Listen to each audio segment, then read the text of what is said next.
Welcome into Missing the Point. I am Joe Malkin. He is Rayshawn Buchanan. We're also alongside the real BK, Bob Kelly. This is Missing the Point on the 617, brought to you by KYRIE. How did I do, Ray? It's phenomenal. Good, Yep. wonderful. All right. Hey, we're here to talk some more basketball, some more Celtics with you guys because we're kind of in a dead period in sports right now. I mean, sure, I mean, I love soccer. We love soccer. We love our basketball. Hockey's all done. We could talk about Don Sweeney for an hour, but we're not going to do that because he pisses me off. The Red Sox are the Red Sox, and the Patriots we'll start talking about them in late July. So we're back to talk about the Celtics. And guys, I have some questions for you. We have a couple of moves to go over that the Celtics have made in the last few days. Bobby, you and I and Dave got into it a little bit on our Discord channel the other day. I think it is something that should be brought up again. Oddly enough, you and I agreed. We don't often agree on basketball points, but that was kind of a big moment for us. And then we're going to talk some Kevin Durant and Kyrie Irving. Because it's one of the biggest stories. Of course, these two guys are one of the biggest stories in the NBA, and it does pertain to the Celtics. So that's how we're gonna roll this all into one. Let's start with the first move that happened within the last week, Rayshawn, and that is the Boston Celtics trading for point guard Malcolm Brogdon from the Indiana Pacers. Good move, in my opinion. That's my opinion. In what we gave up for him. You give up Daniel Tice, you give up Neesmith, and you give up a pick. Two guys that really weren't making an impact, and you add depth to your bench. What were your thoughts on the trade? I mean, I was smiling from ear to ear, and I still am. So you see me in the video, I'm like this big old, my shiny teeth in me, right? Big old shiny teeth. But no, listen, we've been trying to get this guy since 2019, and that was the summer that we didn't get Kemba, and obviously we know how that unfolded, and it didn't work out the way that we all envisioned. But listen, from a defensive standpoint, from a toughness standpoint, the guy is a candidate for 50, 40, 90, so 50% from the field, 40 from the three, 90 from the line. He's just really another playmaker, another scorer that this team severely needed, and we saw it in the finals. So to give up a pack of peanuts and some clam chowder for this guy is phenomenal. To me, Brad has done a phenomenal job. Like I said, we can speak to that, shortly, but I'm really delighted to that Brogdon's on the team, and I'm just glad that we have another playmaker alongside Smart to, help the offense, but also, help lock down, teams on the perimeter, come October. So to that end, one of the biggest points I've heard against Brogdon is his ability to stay on the court. This year, he only played in 36 games. Last year, he played in 56, which is better. There's 82 games in a season. 54 in 2019, 2020. 64 the year before. 48 in 2017, 2018. And the most games he ever played in was his rookie season, 2016-17, when he played in 75 games, 28 of which he started. Now, he's been a bona fide starter in the NBA since his third year in the league, 2018, 2019. Does he have the ability to stay healthy, right? Because looking at his numbers, I'm not sure he does. So while it adds depth and adds another dimension and gives us somebody, as you just said, kind of akin to Marcus Smart, where can he stay on the court? So, I mean, that remains to be seen. I think that, the Celtics medical staff have a lot of, they have a lot to worry about going into the season. So whether it's Brogdon, Smart, JB, Rob, you name it, they definitely have their hands full. But I think maybe that's why they're pushing for him to be a sixth man, so he doesn't have as much wear and tear and kind of keep his minutes to, between 20 to 25. And basically do what you're gonna do with him with Derrick White. Remember when Derrick White came in, he was a part of their coaching lineup. So I just think, having him, if you could get 66 to 65 games out of him and then maybe have him spot start, that would be probably the best case scenario. Will it happen like that? That remains to be seen, but I think that would be the best. But I know, Bobby, you were excited about this move too. So, what were your thoughts, bro? Yeah, I was just gonna jump in right after that. The biggest thing here is I know the health concerns are definitely there with Brogdon. It's really been his only downfall. since he came into the league is the fact that he has an injury history. But I just think exactly what Ray said is he's coming in as a depth rotation piece. Like Brogdon really hasn't been the same guy since he left Milwaukee and had to step up and be that guy for Indiana. That's when he had those injury concerns. Like you said, he hasn't played more than 60 games in 3 years now since he left Milwaukee. So I think him going back into that, a secondary role and not having all that pressure on him is going to be huge.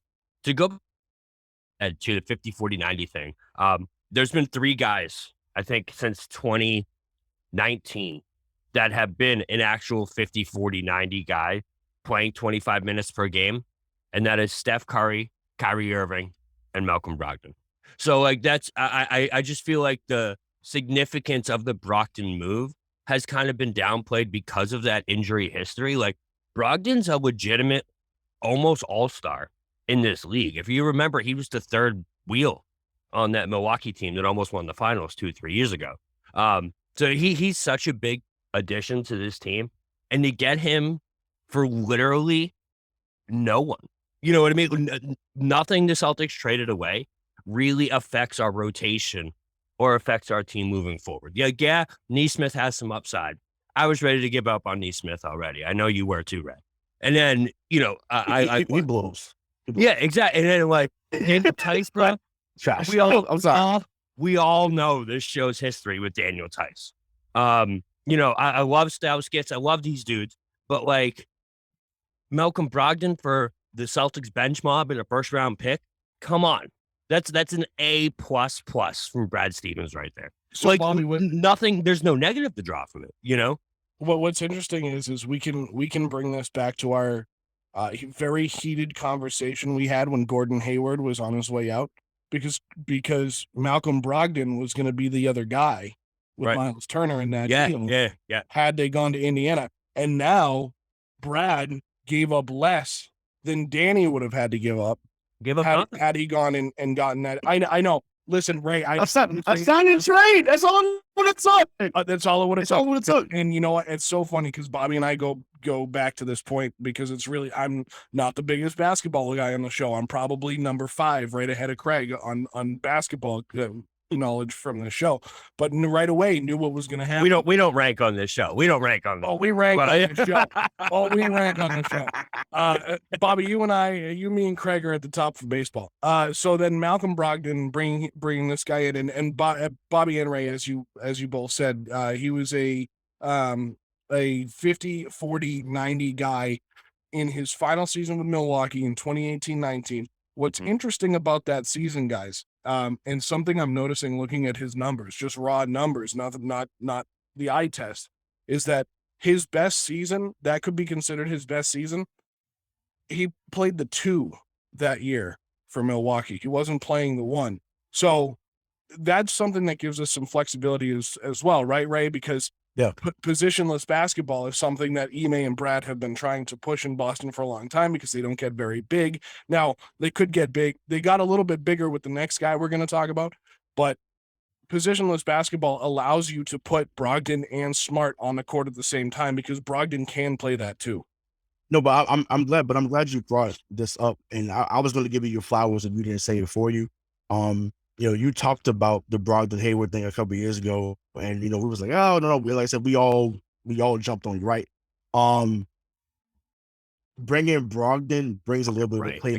I still can't. It's true. Fucking right. It's true, but no, it's wild. It's wild. He was fucking spot on. It's out of control, but it's the truth. But no, but Brogdon brings some of the playmaking that you lost when Hayward left. Sure.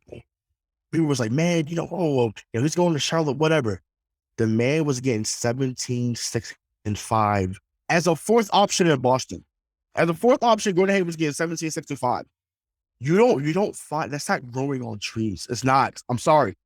So the fact that you get someone last year, they brought an average 19, 5, and 4 last year. Mm-hmm. So the fact that you can get someone that replaces what Hayward was doing, hello, that's just still like. So once again, I had, before we move on, like I said, I had to give you your flowers on that because like I said, you were ahead of the game, and we were just playing catch up. Like, so it's just like, yeah, It's the only time it'll ever happen. I promise it won't ever happen. that's, well, maybe in basketball, but that won't be the case in other sports. Yeah, that's fair. Spot on. But so, yeah. So and I with you giving me praise there, I kind of lost track of my other questions, but Okay. I brought it back. So I'll ask you this question. They're saying, and they being the pundits, the experts, quote unquote, saying that Malcolm Brogdon is going to be the sixth man. So and this year, the guy that was the sixth man, especially after the trade deadline, was Derek White. Malcolm Brogdon obviously has a lot more upside than Derek White. Is it realistic that he goes an entire season being the sixth man on this team? I feel like it is because of exactly what you already mentioned. That's that positionless basketball, man. There really isn't a six man to this team because, you know, there was games where Derek White would outplay guys that were in the starting lineup. You know what I mean? So, like, yes, he may be coming off the bench more often than not, but his role won't be that typical six man that you see. It's almost like Harrow in Miami, where he's going to be on the floor in crunch time. I can guarantee you that there's going to be probably 70% of the Celtics games next year, Malcolm Brogdon will be on the floor in crunch time minutes because, like we said, he's the floor general. I think I saw a stat that said he has the lowest turnover to assist ratio in basketball, like the last 3 to 4 years. So it's exactly what the Celtics needed because we saw what happened in Game 6 and Game 7. Listen, I love this team. I love the way they're constituted, but you can't turn the ball over 10,000 times in the last 2 minutes of an NBA Finals game. You just can't do it. So having a guy like Brogdon come in there who has those eyes, has that ball control, can actually dribble the goddamn basketball, it's so huge to the team. And to do it, like we already said, to do it giving up, I think a combined average 7 minutes per game throughout the playoffs. Yeah. You know what? In a first round pick, what, next year? And it's a protected first round pick too. Yeah. It's which is even better. So it's there literally is no downside to this deal. Like I saw people giving it a B minus. It's an A plus, if you ask me. So the reason I asked you that question, Bobby, and I know Ray, you got some, so I'm going to kind of ask it again, but and now to Ray going off of Bobby's answer and what I said, could Malcolm Brogdon be starting over Marcus Smart by, let's say, mid-season, December? Yeah, so that talking about content, we would have content for days off that, boy. I'm telling you, that's the case because What to answer it? Give us the give us a week. Exactly. Smart would he would raise hell, and he should, because it's like, bro, but like, I mean, even though I said what I said on the last show about him not being the guy to say what he said about himself, like he's still a very integral part of this team. So he's earned the right to be a starter. Is he though? Is he still an integral part of this team? Yeah, I do. I think there was times when obviously his erratic play had pissed off maybe teammates and obviously fans alike.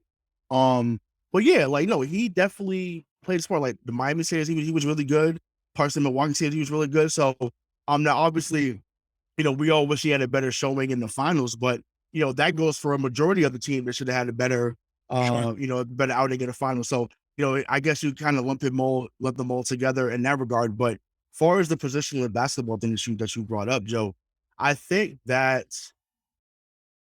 we may have to see Al Horford transfer to go to the bench, right? I know we're speaking about the Smart Brogdon thing, but having the two bigs lineup really in today's NBA is not where the NBA is going, at least for the moment, right? We may get back to that. We may get back to that at some point, but currently, as the NBA is currently constructed, having two bigs in the lineup is really detrimental, especially if both of them cannot shoot, right? Obviously, Rob is a playmaker, Al's a playmaker, right? They're both phenomenal from the top of the key. Al obviously can stretch the floor, but Rob is really just a threat at the rim. So to have both of them out there, it's like, I'm not sure that's going to work consistently, especially with him going into his age 37 season. So to me, the starting lineup should be Smart, Brogdon, JB, Tatum, Rob. And then you have Derek White, Horford, Pritchard, and Grant off the bench to me, you're still as formidable. You made the best way even be better in that regard by having Horford, because Horford's going to take advantage of those that's on the second unit. So to me, that's where I would make the change. Once again, I don't know how many agree with me, but I think, which is fine if they don't, but I just think that's where, just from a basketball standpoint, just how I think the game, I just think that move Horford to the bench and then just kind of see what you can stretch out everyone, kind of like, we were talking about in football when you're going 5 wide. Sure. Basically, you're going 5 runs perimeter. Yeah, exactly. Yeah, stretch the perimeter.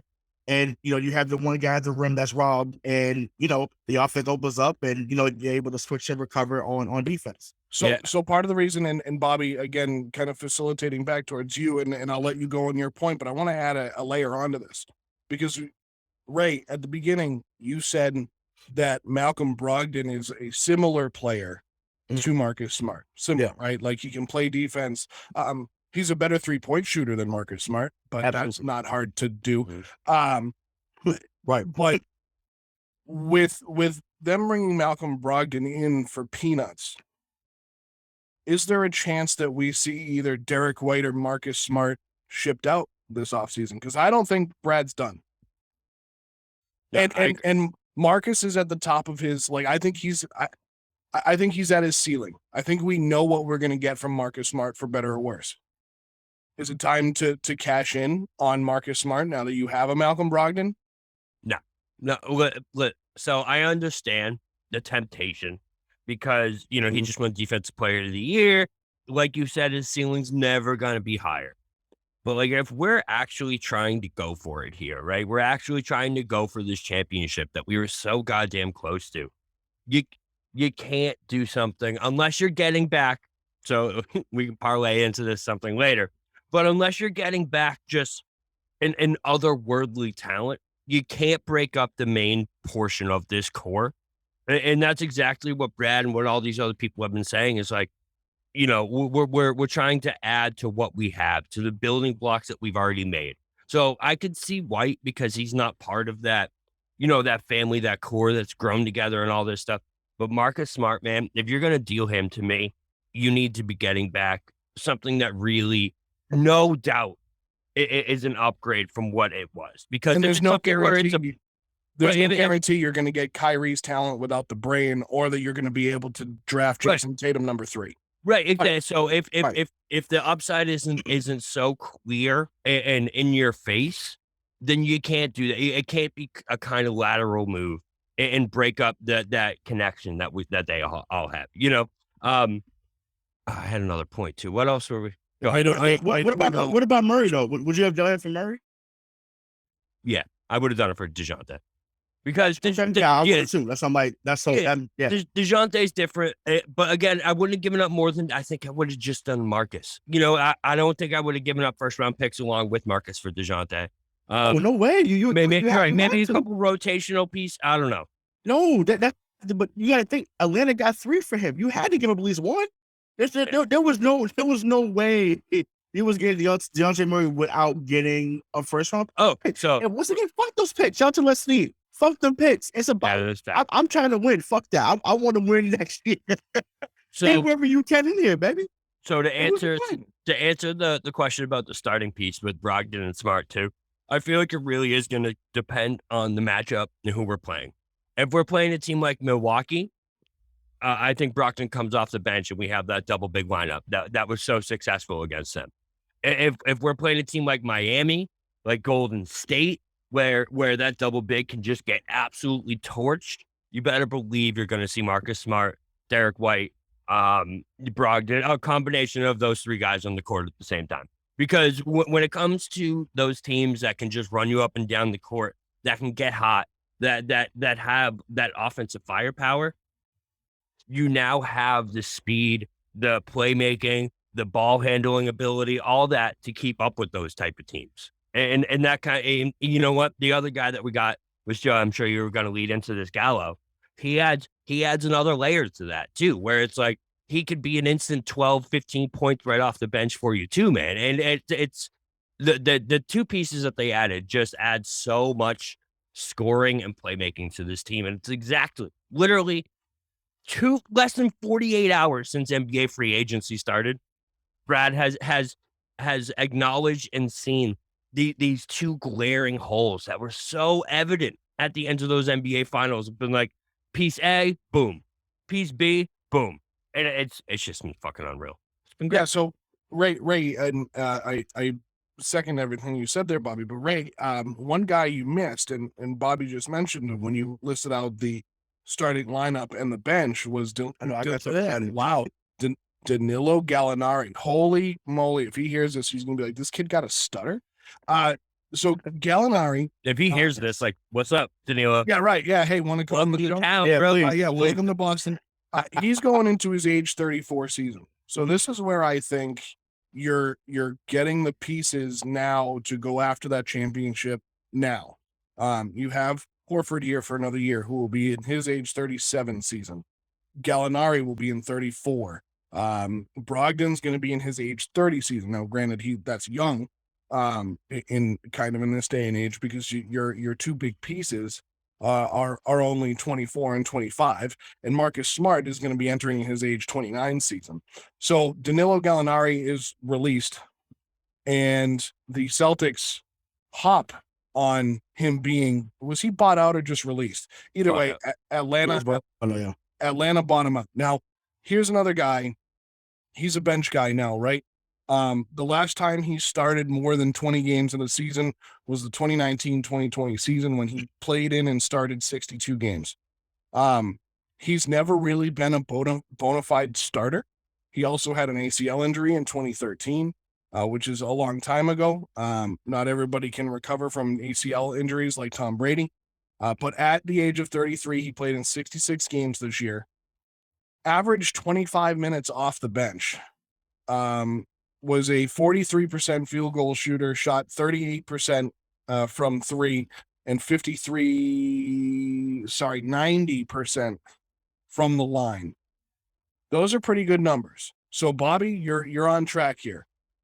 We know what Malcolm Brogdon offers us. Now, Danilo Gallinari is 6'10". You're adding in a number. I would call him a 4. You're probably bringing him in as a minutes eater for Rob, or when you need to get big. You can put him and Horford out on the floor at the same time. They can probably eat up some minutes, a little bit of offense at the same time, or you put him out there with Rob. So this rotation can be wild, Rayshawn. Like it's like a deck of cards. Ime is basically going to be able to throw whatever he wants out on the court. What do you think about the Gallinari signing? So, okay, so I owe our audience an apology, right? So me and Mike on the last show, we talked about when Dejounte Murray got traded, and it was for Gallo and 3 picks. And basically, I sounded disgusted, not because it was a scrub, but I'm like, man, like, it only took him going into age 34 and a couple of first-round picks to get Dejounte Murray. Like, that's why I wanted on the team. So I sounded bitter. I was mad. I was a hater. Yes, cool. However, once again, this is a guy that could potentially be 50, 40, 90 as well. And think about a comparison I'm going to make. Even though he's better than the guy I'm about to say. Think about a bigger Ryan Anderson. Ryan Anderson was someone who played in the league for a while, played in New Orleans, Houston, whatever. But really could shoot it, right? And his heyday was in Orlando, and they really utilized him well. That's how Orlando did it. He was great in Denver. He had some good moments in New York, meeting in Gallinari. So just someone else that can stretch the floor. And I mean, I'm not gonna lie, I'm getting excited to think about, to say if you do put have Smart on the bench because he's in foul trouble, whatever it may be, or he missed the game, you can put Brogdon at the 1, Brown at the 2, Tatum at the 3, Gallo at the 4, and then have either Rob or Al at the 5, and really have everyone from the paint. Pulled everyone out the paint like that. That to me is going to be. I mean, whew, listen, I'm sweating. I'm sweating thinking about that right now. It's going to be. It's going to be. Well, because Bobby, now you're big and you can score points, right? Right. And if you think about it too, it just stretches out this rotation so much more, adding these two guys in here, where you saw it in the Miami and the Milwaukee series, where we were missing 1 or 2 guys, and all of a sudden we had Aaron Nesmith and Daniel Tice trying to play pivotal minutes in an NBA playoff game. And it just goes back to that same thing we've been talking about all these, for like 2-3 years now, where it's like when you get in these pivotal moments, when you have these vets that can come off the bench and fill in these minutes without missing a beat, that's so huge, man. Like 12 minutes of Danilo Gallinari versus 12 minutes of goddamn Daniel Tice. Like, come on. It's immeasurable. And Gallinari how much stretching out that more NBA minutes than that. Right. And it's right. Exactly. Right. Exactly. Right. Exactly. So it's just, there's so much more faith now. It's like when you build a bench, man, it's so relieving and just is so much less stressful when you hear that where you're like, oh shit, who the fuck is coming in now? When you have guys like, you go back to our championship team back in 2008, like Posey, like Eddie House, like these vets coming off the bench, man, that's so huge for your confidence in that second unit. And you can actually win games with your second unit instead of trying to stay in games with your second unit. It's such a different level when you have guys that can score and can actually handle the ball coming off the bench. So something you guys both mentioned earlier was turnovers, and turnovers was something that killed this team. I still have turnover nightmares. I know. I turn over at night and I'm like, oh no, there's nothing that Celtics. But right, exact. Fucking Marcus. God, right? I wake up saying that shit. But oh my God. I look at the turnover numbers, and it's funny you say Marcus because I brought up Marcus Smart, and I'm comparing him to both Gallinari and Brogdon. Mm-hmm. And the two guys that were just brought in, as Ray said, they can be 50, 40, 90 guys, right? The only thing Gallinari has never done in that is the 50 from field goal from inside the 3-point, but he's been close. He's been above 40 most of his career. He's a 16, 5, and 2 guy. So 16 points, 5 rebounds, 2 assists. Career free field goal percentage is 42.8. From 3, 38.2, and from the free throw line, 87.7. But something else that jumped out at me, I look at Marcus Smart, and we talk about turnovers. Marcus Smart, in his career, is averaging 1.8 turnovers per game.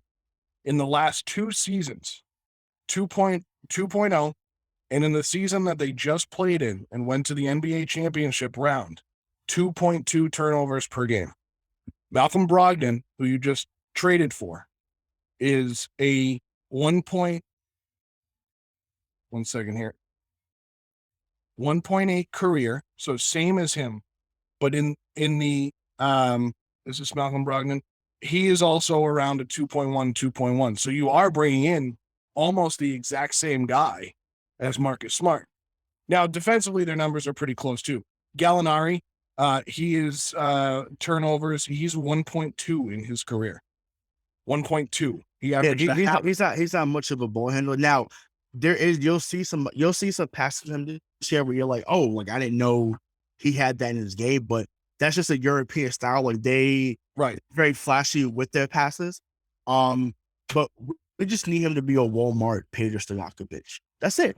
Just be a Walmart version of Peja Stojakovic. That's such a perfect analogy. Yeah, that's it. Yeah. Thank you, I appreciate it, man. But like that's all we need. That is all we need. And actually, matter of fact, remember what he did for Dallas to get A1? He was exactly not Peja was not the guy he once was, but he came in and he buried the Lakers. That's all we need. Because honestly, and you spoke to Joe a few moments ago, so I'm wondering to go back to that. I'm not sure how much Gallinari shoots the floor in the playoffs because he's not a great defender, and we know how he is when it comes to defense, which is fine. Gallo was a regular season move. To me, Brogdon was postseason. We're not going to see how great Brogdon really is for us until the postseason. And I know we're not patient here, but I'm just hear my words, hear this quote. Brogdon will be a postseason move. Gallo's going to kill it for us in the regular season because he's going to limit the minutes of Rob, limit the minutes of Al. I still want a fourth big, so hey, Brad, reach out to Thomas Bryant. Thomas Bryant's the guy. Don't go to LA, bro. Like this is not. And I know AD will be out a lot, so you'll get your burn. I feel you, but if you want to be a part of something that's special, bro, or it's about to be special, Want to get that ring? Come to death row. Come to death row, baby. Like, shout out to show. Come to death row. Come be a guy that, you know, talk to your son over here too, because Allen and Rob are gonna be out some points too. Come to Boston, bro. Like that is my plead. I am the Matthew Judon of the show. I am recruiting heavily. Please come to Boston and and fill out that bench. And like I said, you never know what can happen. But yeah, so like I said, Brogdon will be a playoff thing. Like I said, once again, I hope I'm wrong. I hope he does kill in the regular season and the postseason. But I just feel just for what they're gearing up for, he'll kill it in the postseason. And then Gallo will have moments in the regular season where you're just like, man, what can you do with this team? He's hitting 3 or 4 threes. Tatum to hit 4 or 5 threes. Like it's ridiculous. So it's coming. So be excited, Celtics fans. Get ready. I can tell you this.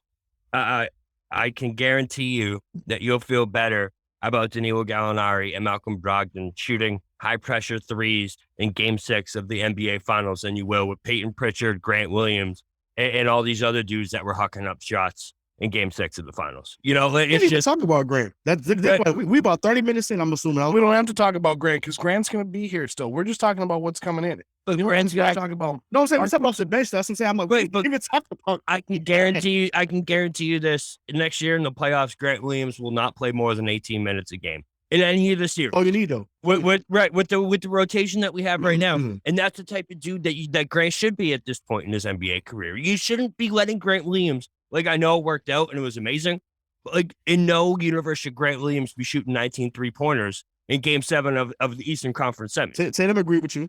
Right. Right. He even said it. Right. And Tatum was even like, bro, that'll never happen again.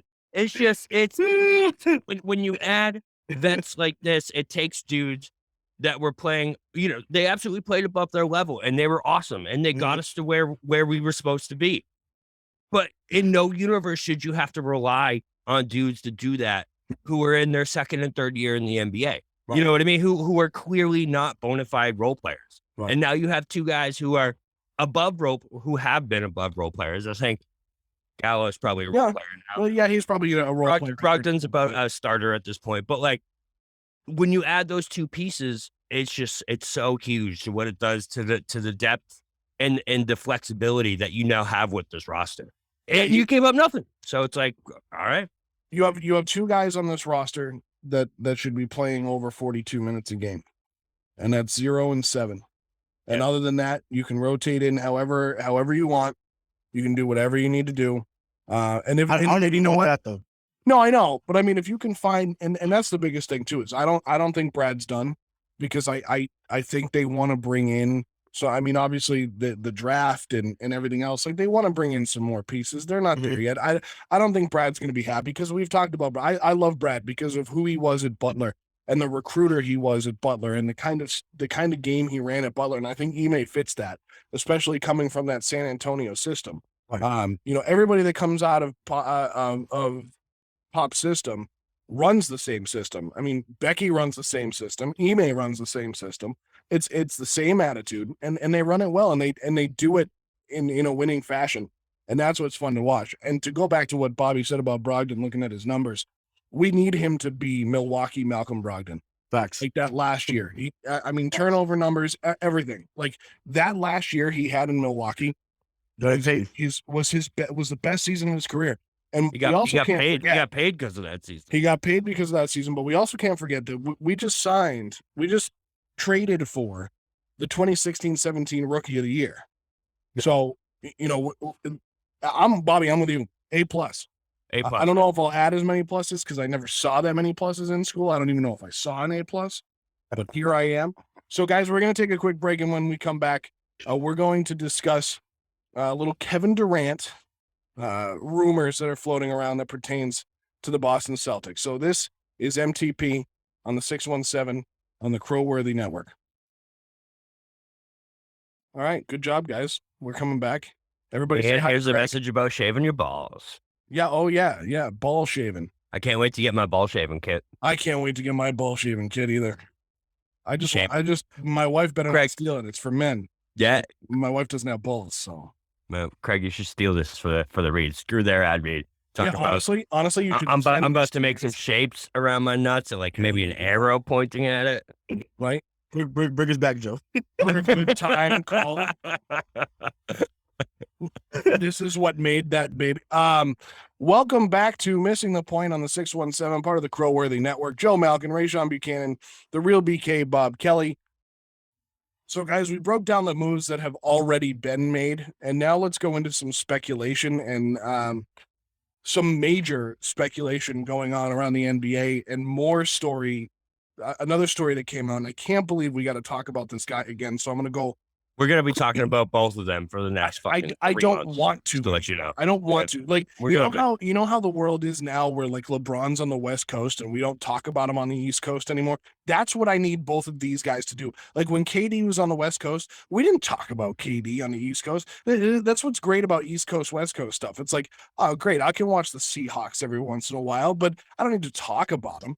But anyway, Kevin Durant has asked for a trade away from the Brooklyn Nets. I was about to bring up East Coast, West Coast rap battles, but Right. I did. I remember I already had a Death Row reference. It's literally where my brain went. It's why I wore a neutral color, no blues, no reds. Okay. There you go. All right. Yep. I got you. Right. Sure. Mhm. All right. We'll talk We about that. here at the Missing the Point podcast do not affiliate with any. Yes, and only that CP gang, girls. We don't condone gang violence, affiliating with gang. We have children. Yes. We're just not. And I teach children, so yeah. So And he's my favorite. teaches children. Yes. So Yeah, so no. it's whack. Anyways, Kevin Durant. Kevin Durant has requested a trade away from the Brooklyn Nets. Oddly enough, guys,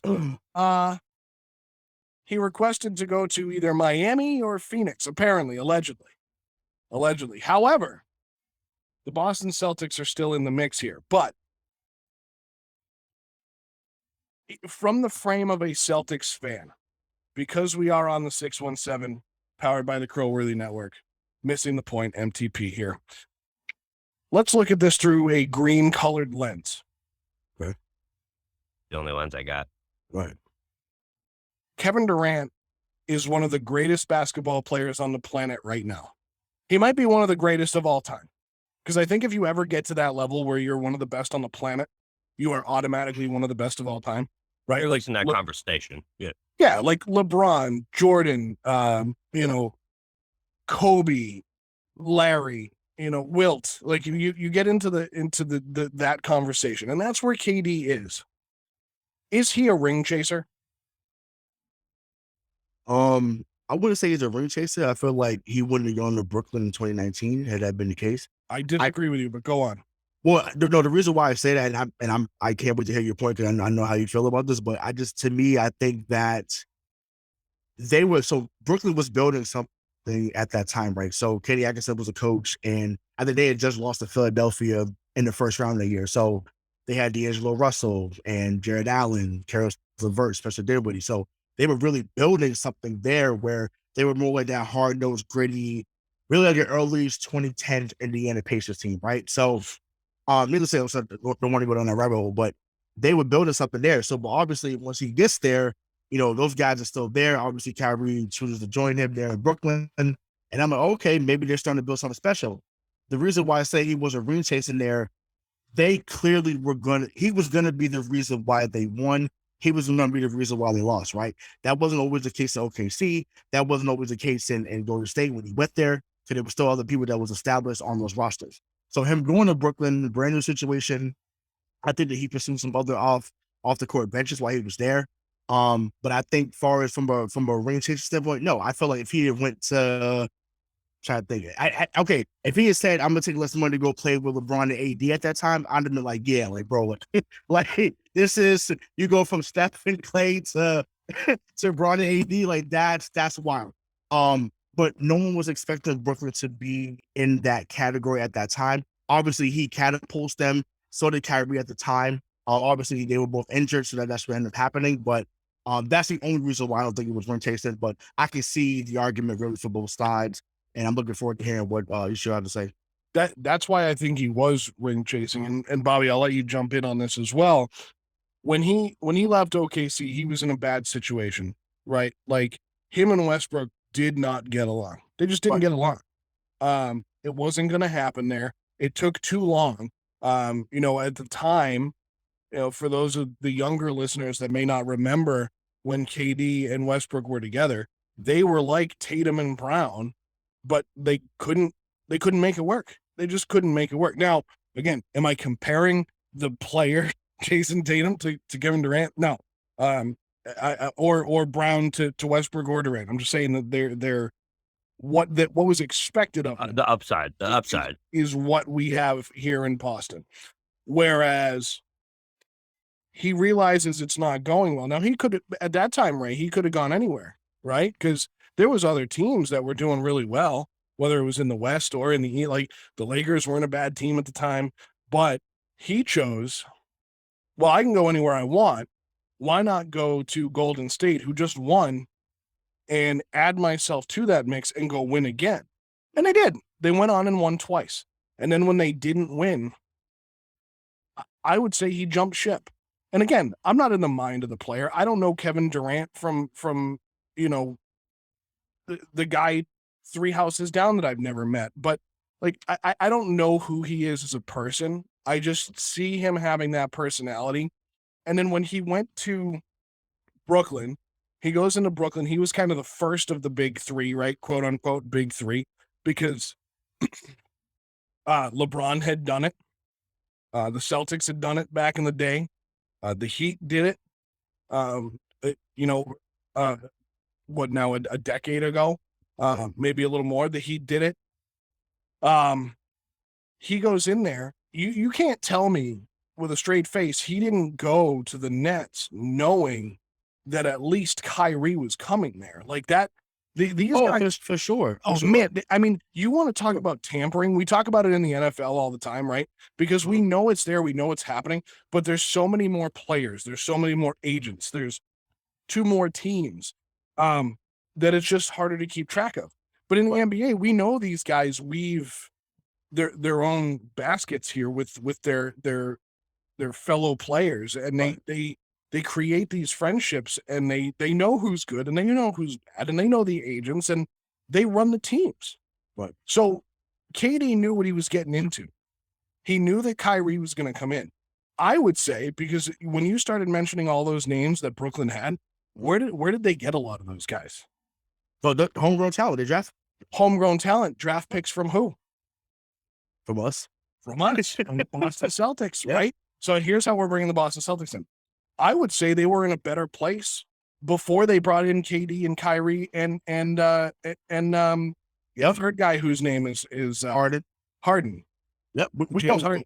They were in a better place before that. Yep, we agree. But once again, and I know this is where Bobby may go with this, so I can say this and I'll let Bobby take the reins from here. But when you have a chance to get that talent, and I'm talking about KD. Kyrie is one thing. I get it. People can have. He's a barometer, but the dude's talented. We can say we want the dude's talented. He's an amazing talent. And I want to say this because this is going to go to a place with Kyrie that I know it's going to go to.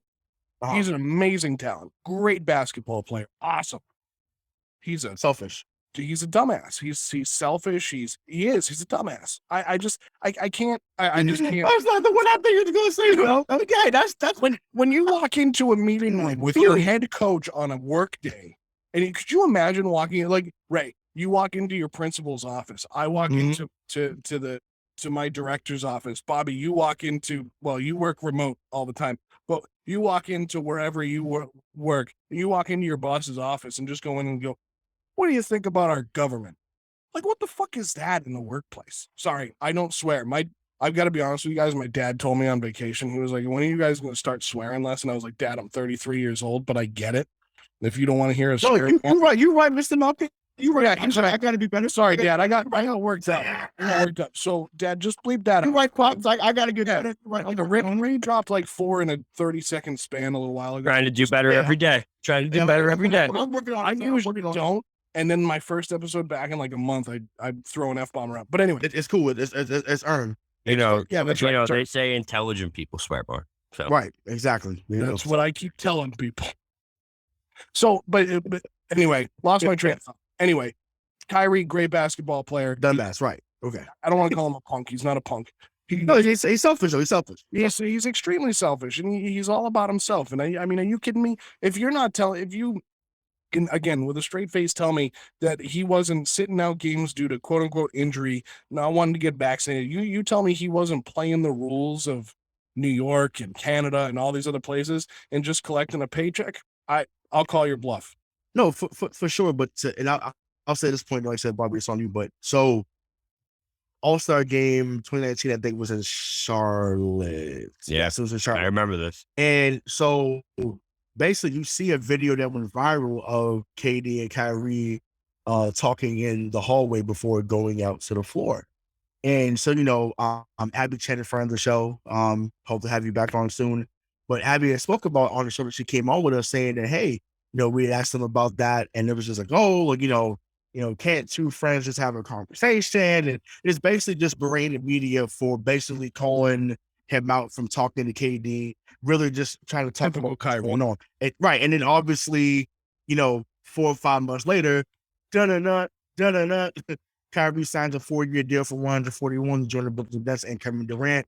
More on this next. And it was like, whoa, like, because people thought he would, I'll say this, people thought he was going to New York, but they thought he was going to the Knicks.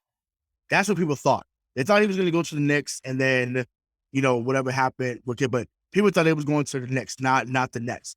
Because as you see now, they're considered a stepchild, but that's a whole other conversation for the day. But I know, Bobby, you had your take as well, bro. Yeah, no. So when it comes to KD, I don't think it was more of ring chasing. I feel like at first it absolutely was. He saw what the Warriors had built and the legacies that they were building, and definitely got jealous of that legacy. It was like, fuck it, I might as well just join him. Let's go win a couple rings. And he did. He won those rings. But then everything was about Curry, and this is Curry's team. And then he saw that and wanted that. So I feel like he's more of like I want to build my legacy, and I want to be bigger than just, the most talented or most gifted player in the world. He wants to be the guy that led a team to a championship, or the guy that did this. Here's the plot hole in that movie. He'll never be that guy. Right, especially with the way it's going now. And so he went to Brooklyn, and that went up in flames. You know what I mean? Like being the guy, the savior of Brooklyn, all that. It went up in flames because he tied his horse to his boy KYRIE, and he's continually tying that horse to that boat. I don't know what that deal is, what that whole dynamic of KYRIE and KD, why they're so close, and why KD is just like, if you don't treat KYRIE right, I'm out of here. Don't understand that whole dynamic. I don't think we ever will. Yeah. To be honest, I don't think we ever will, because there's obviously some brother, you know what I mean? They're just boys, and they always will be. But and that's some AU shit though, and that's to me 100%. Business cannot be ran like an AAU travel team, and that's the problem. And that's wild, right? Yeah, in general, right? So it's not. I don't want to make it seem like it's the KYRIE KD thing, that it's not. Obviously, Bron wanted to play with Wade and Bosh, right? Matter of Jimmy O'Neal said it on someone's show. I forget what show it was, but he said, "Yeah, we knew the season before that Bron was coming to South Beach." So think about that. They going through the motions. They lose to Boston in the first round, but they lose, but they're like, we know who's coming. Like, what? Like, could you imagine, think about Ding Kitty, could you imagine if Bron, after we beat him in 2010, said, you know what, I'm taking my talents to Boston? Well, I mean, oh my God. Oh my God. And put it into other terms too, right? Like, let's put it into football terms. Let's say the Los Angeles Rams with Jared Goff. They knew that they were going to get Matthew Stafford in the offseason. They knew they were going to make that. So who cares if we don't win the Super Bowl this year? That's the biggest thing I hate about the NBA. Well, there's a lot of things I hate about the NBA, but that's what I hate about the NBA is that it's not rigged. It's not scripted. It's not pre-planned, but there's these little things going on in the league that just make it unbearable to watch at times, like, because you know the teams that are going to bring those guys in. And do I think that that's happening in Milwaukee? No.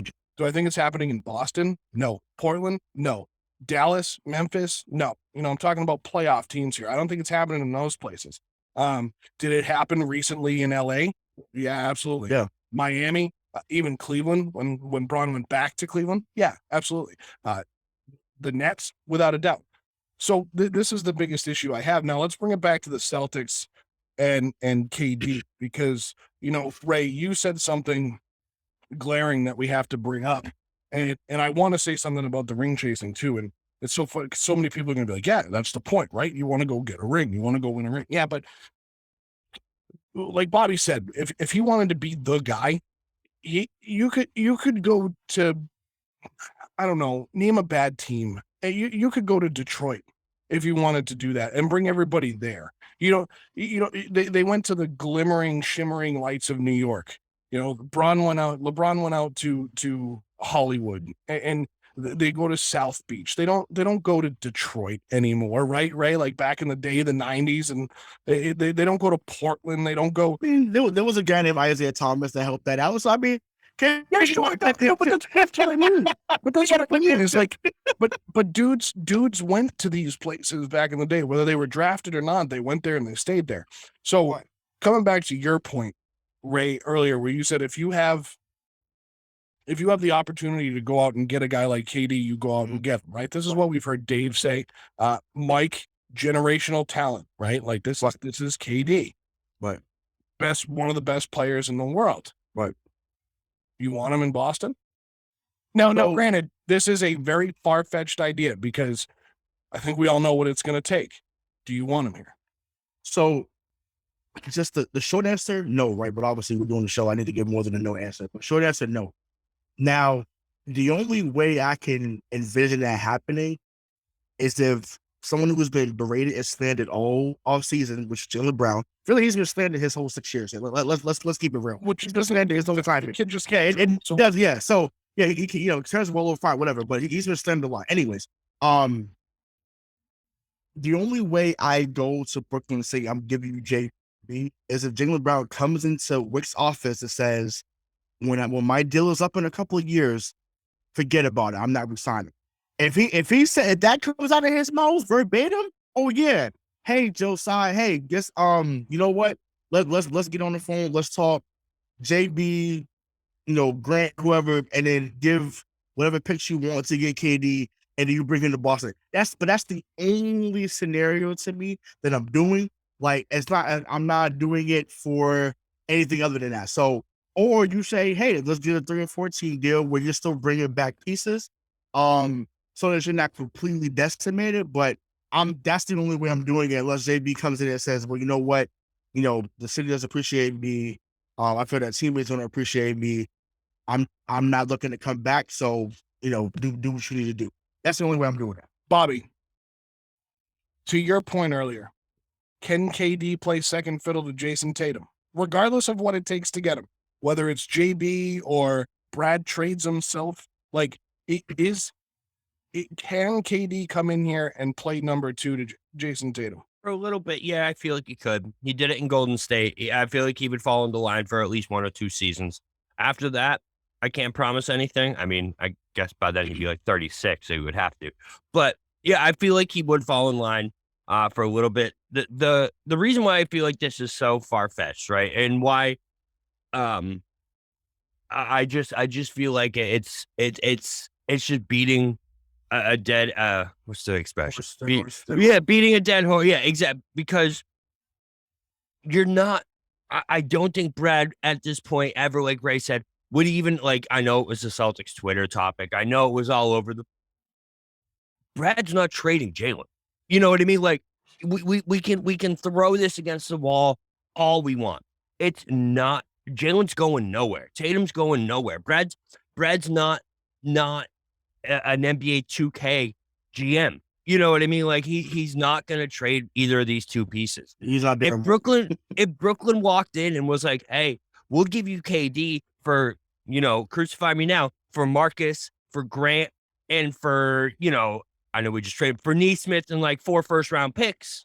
I can't think of Pritchard, not Nesmith. Right? We are trading Nesmith. And Pritchard and, every first-round pick for 5 years, maybe I would consider it. Future for 1 ring. But it's not. They'd be late first-round pick. But yeah, no, I hear what you're saying, and it's just if you can do it without decimating a core, sure.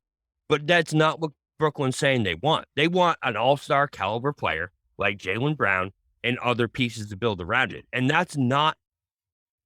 I can't believe it ever was even in the Twitter sphere of, it's Celtics Twitter. So I can't believe it. But it's just like what are we doing here? Wait, they Do you they really want to also said trade a Seth Curry- 26-year-old guy who has the upside to be a Jimmy Butler, to be, you know what I mean, to be a real all-star bona fide guy, But- for a 34-year-old who's already on his back end?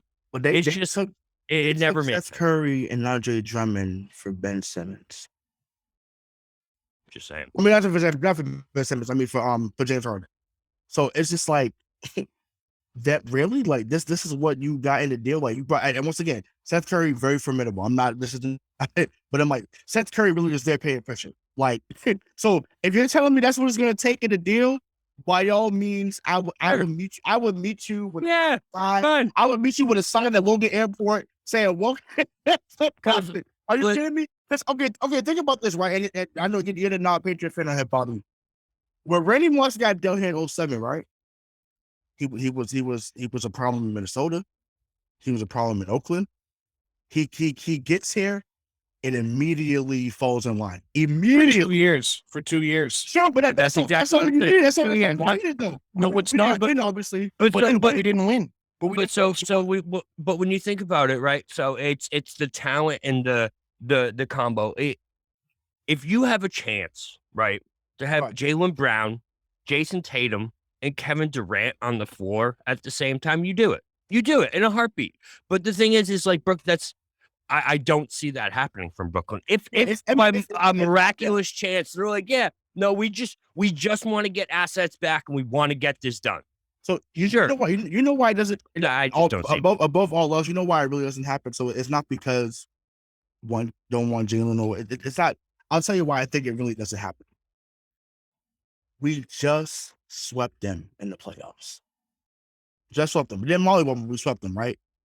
I couldn't imagine him going to Brooklyn ownership and saying, "Find a way to get me to Boston right after this." So you're gonna have another team that you just lost to, but because you know Dude, it's all over again. Basically no, but you range on that team, right? You're killing chasing. Right, but it's not. But I mean, we knew when he went to Golden State, like that was the only year in basketball history that you knew as soon as he signed, it was over. Like every other year is up for debate, but that particular he signed with Golden State, it was like barring injury, there's no one on this earth that's going to beat this team any given time, right? But yeah, that's to me, that's the only thing. I think just the public perception, which he obviously cares about. Listen, he can say all the shit he wants on Twitter. He can say what he wants on the boardroom. Fine. Have that excessive bravado when you're on live. Whatever. Cool. Everyone's cool behind the keyboards, big dog. Anyways, that smoke is real up here, and it's even more real than it would be for Brooklyn because this team, this city, but this fan base cares, and we want to win. So if you don't produce, we're gonna be on you. So that's I'm trying to say that he wants that. I was just gonna say I don't think he could handle it, whether he wants it or not. You know, we've seen this before in the city. We have guys that come in, and a lot of times the guys that come in and can handle it, and sometimes I don't know if Jalen and Jason can handle some of that stuff. And I think they learned a little bit how to as time has gone on. They learned it from Danny. I think part of the reason why Jalen isn't quote unquote accepted here, kind of using that word as going back to what you guys both said about him, I think it's more because he doesn't necessarily like all the noise, and he's not a typical the reason why he thinks that is because he's not the typical player we usually have here in Boston. He's just not the typical guy, and that's a good thing. And I think Boston needs to embrace that he's not that typical guy, because we wouldn't be anywhere without him. Sure, Jason Tatum is a probably a generational talent, but we wouldn't be anywhere without Jaylen Brown. I don't think you can have one without the other. It's like spaghetti and meatballs. You can't have one without the other. So That's Agreed. Yeah. my biggest worry with Kevin Durant is going back to that exact thing. Say we can bring him in here to Boston without giving up Jaylen Brown. I think you're going to have to mortgage too much of the future to chase one or two rings, and you're going to be in a similar situation that Brooklyn is now in, where they have given up a lot of capital to three guys that it didn't work with, and now they're going to be moving on from mostly all three. Also, if you do have to give up Jaylen Brown and he does come in here and they don't win a championship, you've still mortgaged too much of the future because now you've let Jaylen Brown go win somewhere else, possibly win somewhere else. The other thing is, I think you can get there with the pieces of Malcolm Brogdon and Danilo Gallinari, and you don't need to bring in too much. You don't need to overfill the glass. Why bring in a guy that you're going to have to spend too much on, who's at the end of his career, as Bobby said, or at least the back end, right? Maybe not at the end. He's 33? So he's probably got 5 years left. So you to bring in a guy like that when your roster's pretty young and you already have some older guys here, it's too much for too little return. I think they can get that ring now with what they just brought in and maybe another piece and not have to overcommit. Yeah, the new additions definitely help. Like, had they stand it pat and did nothing, I'd have been like, yeah, you need to think about doing. Yeah, the days of Danny are gone. Yeah, you're right. Exactly right. So I think, getting those two. And remember, we talked about it on the previous episode, but they still have that $17.1 million, trade player exception that is is expiring on July 18th. So, that's still another domino that's yet to fall. So, we talked about some guys that we want to come here. So Brad's not done in that regard. So that's the point you made, Joe, is a point that you also made as well, Bobby. So yeah, them making the moves has helped me, reserve myself and be a little more calm. But if they had not made any moves, or their only move was bringing in like a Thomas Bryant, even though I want him on the team, I would have been like, what are we doing? Because you know what the needs are. You have to find the way to get better because you were 2 games away from being an NBA champion. And I don't want to be holding the rope next year for a visiting team and that's what happened. I was holding the rope, and Draymond said in my ear, I got 4 motherfuckers. Like, I don't want that next year. I don't want that. So dude, it is awesome. But I was pissed. I couldn't respond because my supervisor was like, I couldn't respond. But I just thought, I said, okay. I said, all right. And I'm like, I went back to the playground. I was ready to respond, but I was like, I said, I have to hold this rope. Congrats, Golden State. World champs. Woo! Yeah. 4. Yeah. Yay. I was fucking pissed. That's why it is so fun. Sorry, Dad. I was pissed. Bro, you should be pissed. You should. That's hard. You broke my heart all over again. So bad. You literally just broke my heart all over again. No heartbreak. Yeah, no, God. The moves are why it's so far-fetched at this point. Why, yes, this is going to be a hot button topic for 4 months on Celtics Twitter, on NBA Twitter. Every basketball show you hear over the next 4 months is going to mention KD and Kyrie Irving. But bringing in Brogdon and bringing in Gallo make it so what's the right word I'm looking for? I would say almost impossible that KD is coming to the Boston Celtics, because it's just, when you see the moves they're making making moves to fill in the core that they have. They're not making moves that are just trying to aggressively change this team or aggressively do things. Right, exactly. They're not doing that. They're taking the core that they've already built and taking it to another level. You know what I mean? So it's not something that's like, all right, let's make drastic changes because things need change. No. Thank God Celtics Twitter is not in charge of this franchise, because that's not what happened. Oh, Celtics fans are the worst. No, they're horrible. Green team is awful. That's literally who's got this other show. Celtics Twitter. Celtics Twitter. No, yeah, hey. Get up my green teamer right here. Bobby got silent real quick. I did. I was like, wait. Yeah, we had me. Yeah, you know what I'm saying? No, but no, you're not wrong, Joe. Like, the 85% of us are ridiculous, and it's time that we change. But I'm proud. It's not like Twitter, because we did scream for IT to come back. It's been a while. It's been a while. We just screamed for him to come back, and then I figured who's the other person they were scared about coming back, but Avery Bradley, bro. Avery Bradley. You know what I'm saying? Yeah, and I'm just like, listen, I was everybody was my guy, but I'm just like, it's like, come on, like at this stage of their career, like, but Brad is definitely building this team very similar to the 2016, 2017 team that got to the conference finals that was number one seed in Mhm. the East. That team was 100%. deeper than we remember. Granted, I know obviously, listen, LeBron was still Thanos at that time, so we lost He in 5 games. ended that quick. Yeah, he ended that quick. Real quick. But once again, to blow through Chicago, I was like I said, we was there for the Washington series. Like that was a hell of a series. So, yeah. So I mean, listen, they still got the TPE. Personally, I'm biased, and Bobby knows where I'm going with this. I know Joe, you listen, you probably know where I'm going with this too. I want Terrence Ross badly. I don't care what we have to do. I want Terrence Ross in a Celtics uniform. The dude could get buckets. I know he can't play defense. I know. So before, Sorry, we got enough guys who can play defense. yeah, Pritchard and Grant. Pritchard and Grant. no, Gone tomorrow. Don't do that. Put it out. Grant can defend. Stop it. Grant can defend. I'm saying Pritchard and Grant for us. Oh yeah, what? Yeah, it was good. Get him out of here. Yeah, get him out of here. Listen, we already hit the automatic start button on the car. Get him out of here. Yeah, Fatih Ross, absolutely. And So that would fill out that rotation. Gary Harrison real is nice, from man. Orlando. Hell yeah. Him and Gary Harrison, those two. Sign me up. Sign me up right now. Right now. All right, Absolutely. gentlemen, it's time to get out of here. The lights are on. It's last call. I do have to say, imagine getting traded for KD and you get down to Brooklyn and now you have to play with KYRIE. But however, guys, I don't know if you heard the rumor today. There's a rumor now that KYRIE could end up in LA with the Lakers. He's going back to daddy.